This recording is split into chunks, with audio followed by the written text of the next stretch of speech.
Physics ക്ലാസ്സിന്റെ മറ്റൊരു എപ്പിസോഡിലേക്ക് സ്വാഗതം. ഇന്ന് ഡിസ്കസ് ചെയ്യാൻ വേണ്ടി പോകുന്നത് കോമ്പിനേഷൻ ഓഫ് എറേഴ്സ്.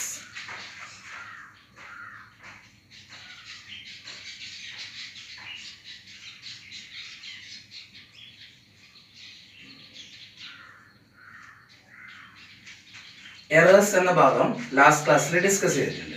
എറർ എന്ന് പറഞ്ഞാൽ it is A difference between the true value and measured value. ഒരു മെഷർമെന്റിൽ ഇപ്പൊ എനിക്ക് എന്ത് ചെയ്യണം, ഒരു വലിയൊരു ഡിസ്റ്റൻസ് മെഷർ ചെയ്യണം. ഞാൻ മെഷർ ചെയ്യുന്ന ഡിസ്റ്റൻസ് 2.8 മീറ്റർ ആണെന്ന് കരുതാം. 2.8 മീറ്റർ ആണ് എനിക്ക് മെഷർ ചെയ്യേണ്ടത്. എൻ്റെ കയ്യിലുള്ളത് മീറ്റർ സ്കെയിലാണ്. മീറ്റർ സ്കെയിൽ ഉപയോഗിച്ച് 2.8 മീറ്റർ ഡയറക്റ്റ് ആയിട്ട് മെഷർ ചെയ്യാൻ കഴിയുമോ? ഇല്ല. അപ്പൊ നമ്മൾ എങ്ങനെ മെഷർ ചെയ്യാം? ആദ്യം മീറ്റർ സ്കെയിൽ വെക്കും, അതിൽ എത്രയുണ്ടാവും? 1 മീറ്റർ എടുക്കും. ദെൻ വീണ്ടും ആ പോയിന്റിൽ നിന്ന് വീണ്ടും നമ്മൾ മീറ്റർ സ്കെയിൽ ഉപയോഗിക്കും, അടുത്ത മെഷർ ചെയ്യും. അപ്പൊ ഈ ആദ്യം മെഷർ ചെയ്തതിൽ നമുക്ക് എന്ത് വരാം? ഒരു എറർ വരാം. രണ്ടാമത് മെഷർ ചെയ്തതിലും ഒരു എറർ വരാം. അത് രണ്ടും കൂടെ ആഡ് ചെയ്യുമ്പോൾ ടോട്ടൽ എറർ എന്തായിരിക്കും എന്നാ നോക്കുന്നത്. ഇപ്പൊ എന്റെ ഫസ്റ്റ് ഒരു മെഷർമെന്റ് ലെറ്റ് ബി എ ആണെന്ന് കരുതാം. എ എന്നുള്ളൊരു മെഷർമെന്റ്, അതിൽ എനിക്ക് വന്നേക്കുന്ന എറർ ഡെൽറ്റ എ എന്ന് എഴുതാം. അപ്പൊ നമ്മൾ അതിന്റെ ട്രൂ വാല്യൂ എങ്ങനെ എഴുതുക? ലാസ്റ്റ് ക്ലാസ് നമ്മൾ പഠിച്ചതാണ്. ട്രൂ വാല്യൂ എങ്ങനെ എഴുതും? A plus or minus delta A എന്ന് എഴുതും. അടുത്ത measurement let it be B ആണ്. അതിൽ എനിക്ക് വന്നേക്കുന്ന error let it be delta B ആണ്. അപ്പൊ നമ്മൾ ട്രൂ വാല്യൂ എങ്ങനെ എഴുതേണ്ടത്? B plus or minus delta B. അപ്പൊ രണ്ട് റീഡിംഗ് ആണ് ഞാൻ എടുക്കുന്നത്. ഒന്നാമത്തെ റീഡിങ് എ എന്നുള്ളത് എടുക്കുന്നത്, രണ്ടാമത്തെ റീഡിങ് ബി എന്ന് എടുക്കുന്നു. എ എന്നുള്ള റീഡിങ്ങില് മീൻസ് എ എന്നുള്ള മെഷർമെന്റ് ഞാൻ എടുക്കുമ്പോൾ എനിക്ക് സംഭവിക്കുന്ന എറർ ആണ് ഡെൽറ്റ എ. ബി എന്ന മെഷർമെന്റ് എടുക്കുമ്പോൾ എനിക്ക് സംഭവിക്കുന്ന എറർ ആണ് ഡെൽറ്റ ബി. ഇനി എനിക്കൊരു ക്വാണ്ടിറ്റി കിട്ടുന്നത് സെറ്റ് എന്നുള്ളൊരു ക്വാണ്ടിറ്റി എയും ബിയും കൂടെ ആഡ് ചെയ്താൽ കിട്ടുന്ന ക്വാണ്ടിറ്റി ആണെന്ന് വിചാരിക്കും. Set is equal to a plus b. അങ്ങനെയാണെങ്കിൽ ഇതിൽ വരുന്ന maximum possible error, the maximum possible error, the maximum possible error in set delta z is equal to plus or minus delta a plus delta b ആയിരിക്കും. എങ്ങനെയാണെങ്കിൽ z is equal to a plus b ആണെങ്കിൽ. ഈ അടുത്തത് എനിക്ക് കിട്ടുന്ന ഒരു quantity let z is equal to a minus b ആണെന്ന് കരുതുക. a എന്നുള്ള ക്വാണ്ടിറ്റി മെഷർ ചെയ്തു, ബി എന്നുള്ള ക്വാണ്ടിറ്റി മെഷർ ചെയ്തു. എ എന്ന് ബി സബ്ട്രാക്ട് ചെയ്താലാണ് എന്ത് കിട്ടുന്നത്? സെഡ് കിട്ടുന്നത്. അങ്ങനെയാണെങ്കിൽ the maximum possible error delta Z is equal to അപ്പോഴെന്ത് തന്നെയായിരിക്കും? Plus or minus delta A plus delta B ആയിരിക്കും. അപ്പൊ ഈ രണ്ട് ഇക്വേഷൻ നിങ്ങൾ പഠിക്കുക. Let delta A B the error in the measurement of A and delta B be the error in the measurement of B. Then if z is equal to A plus B, delta z is equal to plus or minus delta A plus delta B. ഇനി ഇങ്ങനെയാണെങ്കിലോ z is equal to A minus B ആണെങ്കിലോ delta z is equal to plus or minus delta A plus delta B തന്നെ. ഇനി അടുത്ത let z is equal to A into B ആണെന്ന് വിചാരിക്കുക. A into B ആണെങ്കിൽ അവിടെ maximum possible relative error delta Z by Z, maximum possible percentage error ആക്കണം. എന്ത് ചെയ്താൽ മതി? ഇൻറ്റു 100 ചെയ്താൽ മതി. അപ്പൊ maximum possible relative error delta Z by Z is equal to delta A by A plus എന്ത് വരും? Delta B divided by B എന്ന് കിട്ടും. ഇത് പെർസെന്റേജ് എറർ ആക്കണമെങ്കിലോ delta Z by Z into 100 എന്ന് വരാം. ഇവിടെ എന്ത് വന്നാൽ മതി? ഇൻറ്റു 100%. അപ്പൊ z is equal to a into b. ഇപ്പൊ എന്താ പറയേണ്ടത്? Delta Z by Z is equal to plus or minus delta A by A plus delta B by b എന്നാണ് വരിക. ഇനി നാലാമത്തെ ഒരെണ്ണം let z is equal to a divided by b ആണെന്ന് വിചാരിക്കുക. a divided by b ആണെങ്കിലും അവിടെ maximum possible relative error delta Z by Z is equal to plus or minus delta A by A plus delta B by B ആണ്.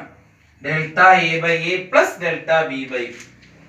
അതുപോലെ തന്നെ അടുത്തൊരു quantity നമുക്ക് കിട്ടുന്നത് let z is equal to a raised to n into b raised to m ആണെന്ന് കരുതുക. അങ്ങനെയാണെങ്കിൽ നമുക്ക് എന്താ വരിക? Delta Z by Z is equal to plus or minus n into delta A by A plus m into delta B divided by B എന്ന് കിട്ടും. അപ്പൊ ഇത്രയും ഇക്വേഷൻസ് നമ്മൾ പഠിക്കണം. എന്തെല്ലാം ഇക്വേഷൻസ് ഏതാണ്? If delta A be the error in the measurement of A and delta B be the error in the measurement of B, then if Z is equal to A plus B, A യും B കൂടെ add ചെയ്തിട്ടാണ് Z കിട്ടുന്നതെങ്കിൽ delta Z is equal to the equation plus or minus delta A plus delta B. Z is equal to A minus B ആണെങ്കിലോ delta Z is equal to delta A plus delta B തന്നെ. Z is equal to A B ആണെങ്കിലും Z is equal to A by B ആണെങ്കിലും same equation. എന്താ equation? Delta Z by Z is equal to delta A by A plus delta B by B. ഇത് Z is equal to A raised to n into B raised to m ആണെങ്കിലും അതുപോലെ തന്നെ Z is equal to A raised to n divided by B raised to m ആണെങ്കിലും എന്താ equation? Delta Z by Z is equal to n into delta A by A plus m into delta B by B. അപ്പോൾ ഇത്രയും equations നമ്മൾ പഠിക്കുക. ഈ equations apply ചെയ്തിട്ടുള്ള problems ആണ് നമ്മുടെ എക്സാമിന് വരിക. അപ്പോൾ ഇത്രയും ഇക്വേഷൻസ് നമ്മൾ പഠിക്കുക. ഇത് ഉപയോഗിച്ചിട്ടുള്ള പ്രോബ്ലംസ് നമുക്ക് വർക്ക്ഔട്ട് ചെയ്ത് നോക്കാം. Okay. The temperature of two bodies are measured by using the thermometer and the readings obtained 20 degrees Celsius plus or minus 0.5 degrees Celsius and 50 degrees Celsius plus or minus 0.5 degrees Celsius. Calculate the temperature difference and error therein. അപ്പോൾ ഇതിലെ temperature difference കാണണം, error കാണണം. അപ്പോൾ തന്നേക്കുന്ന temperature ഏതൊക്കെയാണ്? T1 is equal to 20 degrees Celsius plus or minus 0.5 degrees Celsius. അടുത്ത ടെമ്പറേച്ചറോ T2 is equal to 50 degrees Celsius plus or minus 0.5 degrees Celsius. അപ്പോൾ നമ്മൾ നേരത്തെ എടുത്ത പോലെ ഇപ്പോൾ ഏതായി? A plus or minus delta A, ദോ B plus or minus delta B. അപ്പോൾ ടെമ്പറേച്ചർ ഡിഫറൻസ് കാണേണ്ടത്. ടെമ്പറേച്ചർ ഡിഫറൻസ് നമുക്ക് തൽക്കാലം T എന്ന് കൊടുക്കാം. T is equal എന്താ വരിക? T2 minus T1. T2 minus T1. അപ്പോൾ നേരത്തെ എക്സാമ്പിളിൽ ഇത് ഡിഫറൻസ് എടുക്കാൻ നമുക്ക് പ്രശ്നമൊന്നുമില്ല. 50 minus 20. 50 minus 20 എന്ന് പറഞ്ഞാൽ എത്രയാണ്? 30 ആണ്. അത് ചെറിയ ക്ലാസ്സിൽ നമ്മൾ പഠിച്ചത്, അത് നമുക്ക് അറിയുന്നതാണ്. നമ്മളോട് ഇതിൽ എറർ ആണ് ഇതിൽ ചോദിക്കുന്നത്. അപ്പോൾ എറർ വരുമ്പോൾ ഇത് ഏത് ഫോമാണുള്ളത്? ഇതിപ്പോൾ ഡെൽറ്റ ബി എ ആണ്, ഇത് ഏതാണ്? ഡെൽറ്റ ബി ആണ്. ഇവിടെ difference T equal to T2 minus T1. അപ്പോൾ ഏതാ വരുന്നത്? Z is equal to A minus B form ആണ് അല്ലേ? Z is equal to A minus B form ആകുമ്പോൾ ഡെൽറ്റ Z is equal എന്താണ് നമ്മൾ എഴുതിയത്? Delta Z is equal to plus or minus delta A plus delta B എന്നാണ് error വരുന്നത്. അങ്ങനെയല്ലേ നമ്മൾ പഠിച്ചത്? അപ്പോൾ നമ്മളിവിടെ സബ്സ്റ്റിറ്റ്യൂട്ട് ചെയ്താൽ temperature difference T plus or minus delta T is equal to എങ്ങനെ എഴുതണം? is equal to T2 minus T1 plus or minus എന്ത് വരണം? Delta T1 plus delta T2. Error Z is equal to A minus B ആണെങ്കിൽ delta Z is equal എന്താണ്? plus or minus delta A plus delta B ആണ്. So here this is equal to T2 എത്രയാണ് ഇവിടെ? 50 minus T1 എത്രയാ? 20 plus or minus എത്ര വരിക? Delta T1 എത്രയാണ്? 0.5 plus എന്നിട്ടും ഡെൽറ്റ T2 എത്രയാ? 0.5. അപ്പോൾ that is equal to 20 minus 50 minus 20 എന്ന് പറഞ്ഞാൽ 30 degree Celsius plus or minus 0.5 plus 0.5 എന്ന് എത്രയാണ്? 1 degree Celsius. അപ്പോൾ ഇതാണ് ടെമ്പറേച്ചർ ഡിഫറൻസ്. അപ്പോൾ ഒരു കാര്യം നിങ്ങൾ നോക്കുക, ഒന്നാമത്തെ മെഷർമെന്റിൽ സംഭവിച്ചേക്കുന്ന എറർ എത്രയാ? 0.5. രണ്ടാമത്തെ മെഷറിൽ സംഭവിച്ചേക്കുന്ന എറർ എത്രയാ? 0.5. പക്ഷെ ഇത് രണ്ടിനും കൂടെ ഡിഫറൻസ് എടുത്തപ്പോൾ എറർ എത്രയായി? 1 degree Celsius ആയി. അതാണ് നമ്മൾ നേരത്തെ ഡെൽറ്റ സെൽസിയസ് delta A plus delta B എന്ന് പറഞ്ഞത്. അപ്പൊ ജസ്റ്റ് പ്രോബ്ലം ഒന്ന് വർക്ക്ഔട്ട് ചെയ്തൊക്കെ നമുക്ക് അടുത്ത പ്രോബ്ലത്തിലേക്ക് പോകാം. ഓക്കെ, ശ്രദ്ധിക്കുക. നമ്മൾ രണ്ടാമത്തെ പ്രോബ്ലം നോക്കുക. The resistance R is equal to V by I, where V is the 10, V is equal to 100 plus or minus 5, 100 plus or minus 5 volt, and I is equal to 10 plus or minus 0.2 ampere.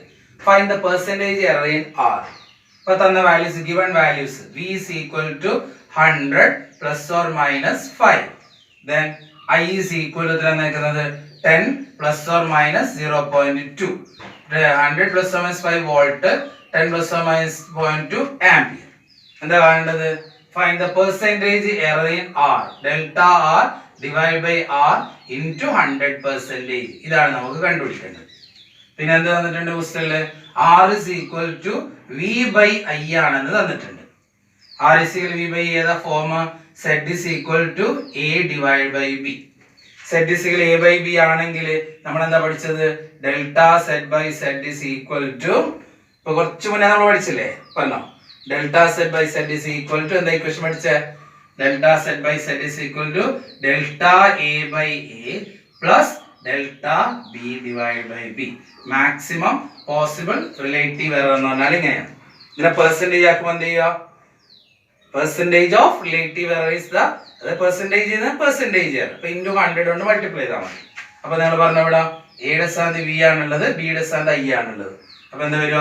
Delta R divide by R into 100% is equal to good delta V by V into 100% plus delta I by I. Very good. Delta I by I into 100%. ഈ equation ഇത് മനസ്സിലായിട്ടുണ്ടാവല്ലോ. R is equal to V by I എന്ന് പറഞ്ഞാൽ Z is equal to A by B form ആണ്. അപ്പോൾ delta Z by Z is equal to delta A by A plus delta B by B. അപ്പോൾ delta R by R equal എന്ത് വരും? Delta V by V plus delta I by A. പിന്നെ നമ്മളോട് percentage error ആണ് question ചോദിച്ചേക്കുന്നത്. അതുകൊണ്ട് നമ്മൾ എന്ത് ചെയ്തു? പെർസെന്റേജിലേക്ക് കൺവേർട്ട് ചെയ്തു. അപ്പോൾ that is equal to ക്വസ്റ്റ്യനിലെ ഡെൽറ്റ ഇത് V plus or minus delta V ആണ്. അപ്പോൾ ഡെൽറ്റ V എത്രയുള്ളത്? 5 divided by 100 into 100 plus അടുത്ത ഡെൽറ്റ I പറയട്ടെ 0.2 divided by 10 into എത്രയുള്ളത്? 100. Very good. അപ്പോൾ ഇവിടെ എന്ത് ചെയ്യുക? 100 കട്ട് ചെയ്തു, ഇവിടെ ഒരു 0 കട്ട് ചെയ്തു, ബാക്കി ഇവിടെ എത്ര വരുന്നത്? 5 പ്ലസ് ഇവിടെ എത്ര വരും? 0.2 into 10 എന്ന് പറഞ്ഞാൽ 2. അപ്പോൾ that is equal to plus or minus 7% എന്ന് കിട്ടും. അപ്പോൾ ആ റെസിസ്റ്റൻസിൽ വന്ന പെർസെന്റേജ് എത്രയാണ്? പ്ലസ് ഓർ മൈനസ് 0.7 ആണ്. നമുക്കിനെ അടുത്ത പ്രോബ്ലത്തിലേക്ക് പോകാം. അത് ക്വസ്റ്റ്യൻ ശ്രദ്ധിക്കുക. Find the relative error in Z if Z is equal to A raised to 4 B raised to 1 by 3 divided by C D raised to 3 by 2. The relative errors in A, B, C, D are 1, 3, 2, 3 respectively. അപ്പോൾ ഇത് ഏത് ഫോമാണ് നമ്മൾ ആദ്യം ആലോചിക്കണം. ഏത് ഫോമാണ് ഇതുള്ളത്? Z is equal to A raised to N B raised to M divided by അടുത്ത ടേം ഉണ്ട് അല്ലേ? ഡിവൈഡ് ബൈ തരാ C raised to M. അങ്ങനെ വാല്യൂസ് ഉണ്ട്. ഇപ്പൊ A raised to M divide into B raised to M ആണെങ്കിലും അല്ലെങ്കിൽ A raised to N divided by B raised to M ആണെങ്കിലൊക്കെ സെയിം ഇക്വേഷൻ ആണ് നമ്മൾ പഠിച്ചിട്ടുള്ളതാണ്. ഏതാ ഇക്വേഷൻ? എത്രയുണ്ടോ N ഇൻറ്റു എന്ത് ചെയ്യുക? Delta A by A plus എന്ത് ചെയ്യുന്നു? M into delta B by B plus എത്രയുണ്ടോ അങ്ങനെ ആഡ് ചെയ്ത് പോയാൽ മതിയാവും. അപ്പോൾ വളരെ സിമ്പിൾ ആയിട്ട് നിങ്ങൾക്ക് ഈ ഇക്വേഷൻ ചെയ്യാൻ പറ്റുമല്ലോ. നിങ്ങൾ പറഞ്ഞിട്ട് relative error in set delta Z by Z is equal to plus or minus പറഞ്ഞു. A raised to 4 എന്ന് പറയുമ്പോൾ n ന്റെ സ്ഥാനത്ത് ഇവിടെ എത്രയുള്ളത്? 4. അപ്പോൾ എത്ര വരിക? 4 into delta A by A plus അടുത്ത ടേം പറയേ. Very good. M ന്റെ സ്ഥാനത്ത് എത്രയുള്ളത്? 1 by 3. അപ്പോൾ 1 by 3 into delta B divided by B plus അടുത്ത എന്താ ഉള്ളത്? C raised to C എന്ന് പറഞ്ഞാൽ C raised to 1 ആണ്. അപ്പോൾ 1 into ഒന്നും എഴുതേണ്ട ആവശ്യമില്ല. ഡെൽറ്റ C by C അല്ലേ? പ്ലസ് അടുത്തിട്ട് നമ്മൾ എഴുതാ plus 3 by 2 into delta D by D. Very good. അപ്പോൾ ഇത് ഡിനോമിനേറ്ററിലാണ് ന്യൂമറേറ്ററിലാണ് നോക്കേണ്ട ആവശ്യമില്ല. പ്ലസ് പ്ലസ് പ്ലസ് ഇട്ട് അങ്ങ് പോയാൽ മതി. ഇനി ഇവിടെ വാല്യൂസ് തന്നിട്ടുണ്ട്. That is equal to plus or minus 4 into delta A by A എത്ര തന്നേക്കുന്നത്? 1 plus 1 by 3 into delta B by B എത്രയാണ്? 3 plus delta C by C എത്രയാണ്? 2 plus 3 by 2 into delta D by D എത്ര തന്നേക്കുന്നത്? 3. ഇപ്പോൾ value substitute ചെയ്തു. Substitute 4 into 1 എത്രയാ? Plus or minus 4 plus 1 by 3 cut ചെയ്താൽ 1 plus 2 plus 9 by 2 എന്ന് പറയുമ്പോൾ 4.5. അപ്പോൾ ദാറ്റ് ഈസ് ഈക്വൽ എത്ര വരും? പ്ലസ് ഓർ മൈനസ് 5 7 അല്ല, ഇതൊന്നും കൂടെ എത്ര? 8.5 കിട്ടും. 9.5 10.5 11.5. അപ്പോൾ 11.5 എന്ന് കിട്ടും. അപ്പൊ ഇതിൽ ഈ വാല്യൂസ് നമ്മൾ സബ്സ്റ്റിറ്റ്യൂട്ട് ചെയ്ത വാല്യൂസ് ഗിവൺ ആയതുകൊണ്ടാണ്, അല്ലെങ്കിൽ ഇതേപോലെ അങ്ങ് കൊടുത്താൽ മതിയാവും. ഇതിന് സിമിലർ ആയിട്ട് ഞാൻ ഒരു പ്രോബ്ലം നിങ്ങൾക്ക് തരട്ടെ. സിമിലർ ഇതേ പ്രോബ്ലം തന്നെ, ഡെൽറ്റ എ ബൈ ഇതേ ഇക്വേഷൻ തന്നെ, പെർസെന്റേജ് എറർ ആണ് കാണേണ്ടത് നിങ്ങൾക്ക്. Percentage error. അപ്പൊ ഇതില് റിലേറ്റീവ് എററിന് നമുക്ക് തരുന്ന എന്താണ്? പെർസെന്റേജ് എറർ തന്നിട്ടുണ്ട്. 1%, 3%, 2%, 3%. അങ്ങനെയാണെങ്കിൽ ഈ ഇക്വേഷൻ എന്ത് മാറ്റം ഉണ്ടാവാം? നിങ്ങളത് പറഞ്ഞാട്ടെ. പറഞ്ഞോ, എന്ത് മാറ്റം ഉണ്ടാവാം? യെസ്, പറഞ്ഞോ. 4 into delta A by a എഴുതിയിട്ടുണ്ട്, പ്ലസ് 1/3. അപ്പൊ ഇവിടെ എന്ത് വേണം? പെർസെന്റേജ് ആക്കണം, ഇൻറ്റു 100 കൊണ്ട് മൾട്ടിപ്ലൈ ചെയ്യണം അല്ലേ? അത് ഞാൻ ഇക്വേഷൻ എഴുതാം. Delta Z by Z is equal to 4 into delta A by a into 100%. ഇതിങ്ങനെ എഴുതുന്ന ഇതിന്റെ വാല്യൂസ് ഡയറക്റ്റ് ആയിട്ട് ഇവിടെ തന്നിട്ടുണ്ട്, 1% തന്നിട്ടുണ്ട്. പ്ലസ് അടുത്ത വന്നു വരാം 1/3 into delta B by b into 100%. അപ്പൊ ഇവിടെയും പെർസെന്റേജ് എത്രയാണ്? 3% ക്വസ്റ്റിൽ തന്നിട്ടുണ്ട്. പ്ലസ് എത്ര വരുന്നത്? Delta C by c into 100%. ഇതിന്റെ വാല്യൂ എത്രയാ? 2%. പിന്നെ പ്ലസ് എന്തായിരുന്നു? 3/2 into delta D by d into 100%. ഇതിന്റെ വാല്യൂ എത്രയാണ്? 3%. അപ്പൊ വാല്യൂസ് ഡയറക്റ്റ് സബ്സ്റ്റിറ്റ്യൂട്ട് ചെയ്യാൻ വേണ്ടു. 4 into 1% പ്ലസ് 1/3 into എത്രയാണുള്ള? 3%. പ്ലസ് എത്ര 1 into 2% പ്ലസ് 3/2 into 3%. ഇപ്പൊ നമ്മൾ ചെയ്ത് നോക്കിയാൽ മൾട്ടിപ്ലൈ ചെയ്തിട്ട് 11% എന്ന് കിട്ടും. അപ്പൊ ഇങ്ങനെയുള്ള പ്രോബ്ലംസ് വന്നാൽ വളരെ എളുപ്പത്തിൽ നമുക്ക് ചെയ്യാൻ പറ്റുന്നതാണ് അല്ലെ? ഇതേപോലത്തെ ഒരു മോഡൽ അടുത്ത നമുക്ക് ചെയ്യാൻ പറ്റുമോ?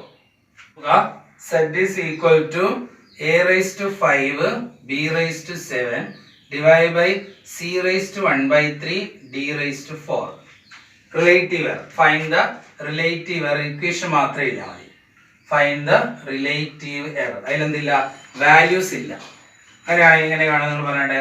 Delta Z by Z is equal to 5 into delta A by A plus 7 into delta B by B plus 1/3 into delta C by C plus 4 into delta D by D അല്ലേ? Very simple. Plus plus എത്ര power? അപ്പൊ n into delta A by അതങ്ങനെ add ചെയ്ത് പോയാൽ മതിയോ? അപ്പൊ ഇങ്ങനെ ആയിരുന്നെങ്കിലോ?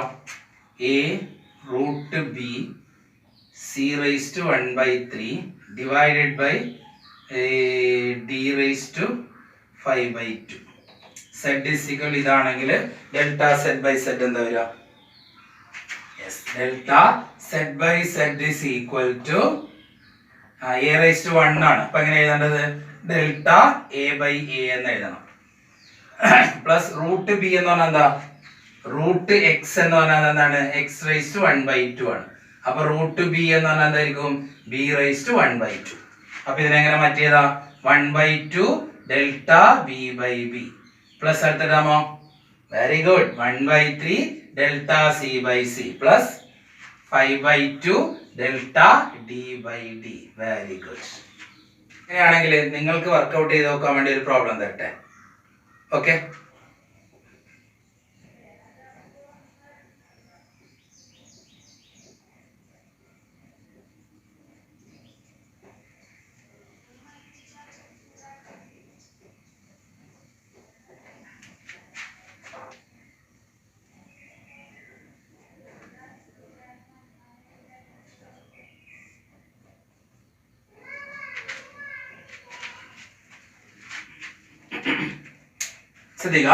find the relative error in z if z is equal to a b raised to half c raised to 1/3 d raised to 3. അപ്പോൾ ഇത് നിങ്ങൾ എന്ത് ചെയ്യുക? സ്വന്തമായിട്ടൊന്ന് ചെയ്തു നോക്കുക. ഓക്കെ, ശ്രദ്ധിക്കുക. The period of oscillation of a simple pendulum is measured is t is equal to 2.√L/g. Measured value of L is 20.0 centimeter, not to 1 millimeter accuracy, and the time for 100 oscillations of the pendulum is found to be 90 seconds using a wristwatch and having resolution 1 second. What is accuracy in the dimension of g? Question നോക്കുക. The period of oscillation of a simple pendulum t is equal എന്നാണ് നിൽക്കുന്നത് 2 into root L/g എന്ന ക്വസ്റ്റ്യനിൽ തന്നിട്ടുണ്ട്. The measured value of L is measured area of L is equal to എത്ര തന്നേക്കുന്നത് 20.0 centimetre. പിന്നെ അതിന്റെ കൂടെ തന്നെ പറയുന്നത് note to 1 millimetre accuracy. Note to 1 millimetre accuracy എന്ന് പറഞ്ഞാൽ ആ തരുന്നേക്കുന്നത് ഡെൽറ്റ എൽ ആണ്. Delta l is equal to 1 millimeter accuracy. And the time for 100 oscillations, number of oscillations എത്ര തന്നേക്കുന്നത് 100 and അതിന്റെ time തന്നേക്കുന്നത് time for 100 oscillation is found to be 90 second. ഇനി അത് വെച്ച് എടുത്തിട്ടുള്ളത് using a wristwatch having resolution 1 second. Delta t equal എത്രയാണ് 1 second ആണ്. What is the accuracy in the determination of G? Delta G by G into 100% is equal to what? ഈ ഒരു ക്വസ്റ്റ്യനിൽ നമ്മൾ ഇതുവരെ ചെയ്ത മെത്തേഡ് അല്ല ഈ ക്വസ്റ്റ്യനിൽ ഉള്ളത്. ഇതുവരെ ചെയ്തൊരു മെത്തേഡുള്ള ക്വസ്റ്റ്യൻ അല്ല ഇത്. ഒന്നും ഡയറക്റ്റ് ആയിട്ട് തന്നിട്ടില്ല. ഈ ഒരു ഇക്വേഷൻ തന്നു. പിന്നെ ലെങ്ത് മെഷർ ചെയ്ത് ഇങ്ങനെയാണ്. അതിന്റെ ലീസ്റ്റ് കൗണ്ട് അതിന്റെ എത്രയാണ് തന്നേക്കുന്നത്. അപ്പോൾ ഒരു ഇൻസ്ട്രുമെന്റ് യൂസ് ചെയ്തിട്ട് ഒരു ഇൻസ്ട്രുമെന്റിന്റെ മാക്സിമം എറർ എന്ന് പറയുന്നത് that is equal to least count ആണ്. അപ്പൊ ഇത് 20.0 സെന്റിമീറ്റർ എന്ന് പറഞ്ഞാൽ 0.1 സെന്റിമീറ്റർ ആണ് അതിന്റെ ലീസ്റ്റ് കൗണ്ട്. അത് ക്വസ്റ്റ്യൻ 1 മില്ലിമീറ്റർ ആക്യുറസി എന്ന് തന്നിട്ടുണ്ട്. 1 മില്ലിമീറ്റർ എന്ന് പറഞ്ഞാൽ എത്രയാണ് 0.1 സെന്റിമീറ്റർ ആണ്. ഇനി എന്ത് തന്നിട്ടുണ്ട്? n തന്നിട്ടുണ്ട്, t തന്നിട്ടുണ്ട്, ഡെൽറ്റ ടി തന്നിട്ടുണ്ട്. ഡെൽറ്റ ജി ബൈ ജി ആണ് കാണേണ്ടത്. അപ്പൊ ഈ ഇക്വേഷൻ നമ്മൾ ആദ്യം എന്ത് ചെയ്യണം? ജിയുടെ ഇക്വേഷൻ ഉണ്ടാക്കണം. അപ്പൊ ഞാൻ അതൊന്ന് സ്ക്വയർ ചെയ്യാം. ടി സ്ക്വയർ ഇസ് ഈക്വൽ എന്ന് കിട്ടുക 4 pi square L divide by G എന്ന് കിട്ടും. അപ്പൊ ജി ഈക്വൽ എന്ന് കിട്ടും ഇതിനകത്ത് നിന്ന് G is equal to 4 pi square L by T square എന്ന് വരും. ഇതിപ്പോ ഏത് ഫോമിലാണുള്ളത്? സെഡ് ഇസ് ഈക്വൽ ടു, ഇത് കോൺസ്റ്റന്റ് ആണ്. അപ്പൊ ഒരു കോൺസ്റ്റന്റ് കെ എന്ന് എഴുതാ into L divide by T square. K എന്നുള്ള കോൺസ്റ്റന്റ് മെഷർ ചെയ്ത വാല്യൂന് മാത്രമേ എന്തുണ്ടാവുള്ളൂ? എറർ ഉണ്ടാവുള്ളൂ. Error is a difference between true value and measured value ആണ്. അപ്പൊ ഈ കോൺസ്റ്റന്റ് കേസിൽ എറർ ഇല്ല. അപ്പൊ ഡെൽറ്റ സെഡ് ബൈ സെഡ് ഇത് ജി ഈക്വൽ ടു ആണ്. അപ്പൊ ഇത് ഏതാ ഫോം എന്ന് പറഞ്ഞാൽ Z is equal to K into A divided by B raise to M ഉള്ള ഫോമാണ്. അല്ലെങ്കിൽ A raise to N divide by B raise to M. എന്നിന് വരെ 1 ആണെന്നേ ഉള്ളൂ. അപ്പൊ നമ്മൾ ഡെൽറ്റ സെഡ് ബൈ സെഡ് ഏതാ ഇക്വേഷൻ ഉപയോഗിക്കുക? n into delta A by A plus M into delta B by B. അപ്പൊ ഇവിടെ ഏതാ വരിക? Delta G divide by G into 100% is equal to K constant ആയതുകൊണ്ട് അതിൽ എറർ ഇല്ല. യെസ് പറയൂ. Delta L by L into 100% plus അടുത്തെന്ത് വരിക? യെസ് ടിക്ക് എന്തുണ്ട്? 2 ഉണ്ട്, ടി സ്ക്വയർ ഉണ്ട്. ഇപ്പൊ എന്താ വരേണ്ടത്? Plus 2 into delta t by t. 2 into delta t by t into 100%. അപ്പൊ that is equal to delta l ഇവിടെ തന്നിട്ടുണ്ട് അല്ലെ 0.1 ഡിവൈഡ് ബൈ എൽ എത്ര നിൽക്കുന്നത് 20 ഇൻറ്റു എന്ത് കിട്ടും 100% plus 2 into delta t by t. പക്ഷെ ഇവിടെ ഡെൽറ്റ ടി ഇല്ല. ഈ ഡെൽറ്റ ടി എന്ന് പറയുന്നത് ടൈം പീരീഡ് ആണ്. ഒരു ഓസിലേഷനുള്ള ടൈമാണ് ഡെൽറ്റ ടി. ഇവിടെ 100 ഓസിലേഷന്റെ ടൈമാണ് തന്നേക്കുന്നത്. അപ്പൊ ടൈം പീരീഡ് എന്ന് പറഞ്ഞാൽ ഒരു ഓസിലേഷന്റെ ടൈമാണ്. അപ്പൊ ഒരു ഓസിലേഷന്റെ ടൈം ഡെൽറ്റ ടി ആവുന്ന സമയത്ത് ടി ഈക്വൽ എന്ന് എഴുതാം ടി ഡിവൈഡ് ബൈ എൻ എന്ന് എഴുതണം. ഡെൽറ്റ ടി ബൈ ടിയുടെ വാല്യൂ ഇവിടെ ഇല്ല. അപ്പൊ നമുക്ക് എന്ത് ചെയ്യാം? ടി ഈസ് ഈക്വൽ ടു എന്താ? T is equal to t by n ആണ്. എൻ എന്നുള്ള നമ്പർ ആണ്. അപ്പൊ delta t by t is equal എന്ന് വരാം delta small t divide by small t. Plus പിന്നെ അടുത്ത ടേം വേണ്ട, കാരണം n is a number. അപ്പൊ ഡെൽറ്റ ടിയുടെ വാല്യൂ എത്ര ഇവിടെ തന്നേക്കുന്നത് 1 സെക്കൻഡ് ആണ്. ഡിവൈഡ് ബൈ ടിയുടെ വാല്യൂ എത്രയാണ് തന്നേക്കുന്നത് 90 ആണ്. അപ്പൊ delta t by t is equal to 1/90. അപ്പോൾ സബ്സ്റ്റിറ്റ്യൂട്ട് 1/90 ഇൻറ്റു എന്താ കിട്ടും 100% എന്ന് കിട്ടും. അപ്പൊ ഇതിപ്പോ z is equal a by b form ആണ്. പക്ഷെ ഇവിടെ ബി കോൺസ്റ്റന്റ് ആണ്. അപ്പൊ സെഡ് ഇസ് ഈക്വൽ എ മാത്രമേ ഉള്ളൂ. അപ്പൊ delta Z by Z is equal delta A by a മതി. അപ്പൊ delta t by t is equal delta small t by t എന്ന് എഴുതി. അപ്പൊ ദാറ്റ് ഈസ് ഈക്വൽ ടു ഇവിടെ 0 കട്ട് ചെയ്തോ 10 ഇൻറ്റു 0.1 എന്ന് പറഞ്ഞാൽ എത്രയാണ് 10 പറയുന്നത് 1 ആണ്. അപ്പൊ 1/2 എന്ന് വരും. പ്ലസ് ഇവിടെ എന്ത് ചെയ്തു 0 കട്ട് ചെയ്തു ബാക്കി എന്താ 20 divided by 10 into 20 divide by 9 എന്ന് വരും. 1/2 എന്ന് പറഞ്ഞാൽ എത്രയാണ് 0.5 പ്ലസ് എത്ര 20/9 എന്ന് പറയുമ്പോൾ 8 9 20 9 എത്ര ടൈംസ് ഉണ്ടെന്ന് നോക്കാം. 2 ടൈംസ് ഉണ്ടാവും. അപ്പൊ ഇത് എത്ര വരാം 2 ടൈംസ് ഉണ്ടാവും 18 വരും. പിന്നെയും 20 തന്നെയാണ് വരാം. അപ്പൊ എത്ര അങ്ങനെ 2 അങ്ങനെ പോകും അല്ലെ. വീണ്ടും നമ്മുടെ 20 18 അങ്ങനെ 2 അങ്ങനെ പോകും. അപ്പൊ 2.2 എന്ന് വരും. അപ്പൊ ദാറ്റ് ഈസ് ഈക്വൽ ടു 2. എത്ര പെർസെന്റ് 7%. അപ്പൊ ഇതാണ് പെർസെന്റേജ് എറർ ജി എന്ന് വരുന്നത്. അപ്പൊ ഈ ഒരു പ്രോബ്ലം എന്ന് പറഞ്ഞാൽ ബാക്കിയുള്ള പ്രോബ്ലത്തിൽ നിന്ന് ഡിഫറെന്റ് ആണ്. ബാക്കിയുള്ള പ്രോബ്ലം ഒക്കെ ഡയറക്റ്റ് തന്നിട്ടുള്ളതാണ്. ഇതങ്ങനെ ഡയറക്റ്റ് ആയിട്ട് നമുക്ക് തന്നിട്ടില്ല. ഒരു നോൺ ടു 1 മില്ലിമീറ്റർ ആക്യുറസി എന്നാണ്. അപ്പൊ നോൺ ടു 1 മില്ലിമീറ്റർ ആക്യുറസി അത് എറർ ആണെന്ന് നമ്മൾ മനസ്സിലാക്കണം. അതുപോലെ തന്നെ ഇവിടെ 100 ഓസിലേഷന്റെ ടൈമാണ് തന്നേക്കുന്നത്. അതിൽ നിന്ന് ടൈം പീരീഡ് നമ്മൾ കണ്ടുപിടിക്കണം. പിന്നെ ഇക്വേഷൻ തന്നെ ഇങ്ങനെയാണ് തന്നത്. ഇതിനകത്ത് ജിയുടെ ഇക്വേഷൻ നമ്മൾ ഉണ്ടാക്കണം. അപ്പൊ നമ്മൾ ഒന്നും കൂടെ നന്നായി ഒന്നും കൂടെ എന്ത് ചെയ്യുക, ഇതൊന്ന് സ്വന്തമായിട്ടൊന്ന് ചെയ്ത് നോക്കുക. അപ്പൊ ഓക്കെ, ഇത്രയാണ് നമ്മൾ കോമ്പിനേഷൻ ഓഫ് എറേഴ്സിൽ പറയാനുള്ളത്. ഇനി ഇതേപോലെയുള്ള ഡിഫറെന്റ് പ്രോബ്ലംസ് നമുക്ക് വരാം. അപ്പൊ എല്ലാ മോഡൽ പ്രോബ്ലംസും ഇവിടെ ഞാൻ ചെയ്തിട്ടുണ്ട്. ഇതേപോലത്തെ മോഡൽ പ്രോബ്ലംസ് നിങ്ങൾ ഇതിന് വർക്ക്ഔട്ട് ചെയ്ത് നോക്കുക. അപ്പൊ ഇതിൽ ഞാൻ നിങ്ങൾക്ക് ഒരു പ്രോബ്ലം നിങ്ങൾക്ക് ഹോംവർക്ക് ആയിട്ട് തന്നിട്ടുണ്ട്. ആ പ്രോബ്ലം നിങ്ങൾ ഓരോരുത്തരും ചെയ്ത് നോക്കുക. ഓക്കെ.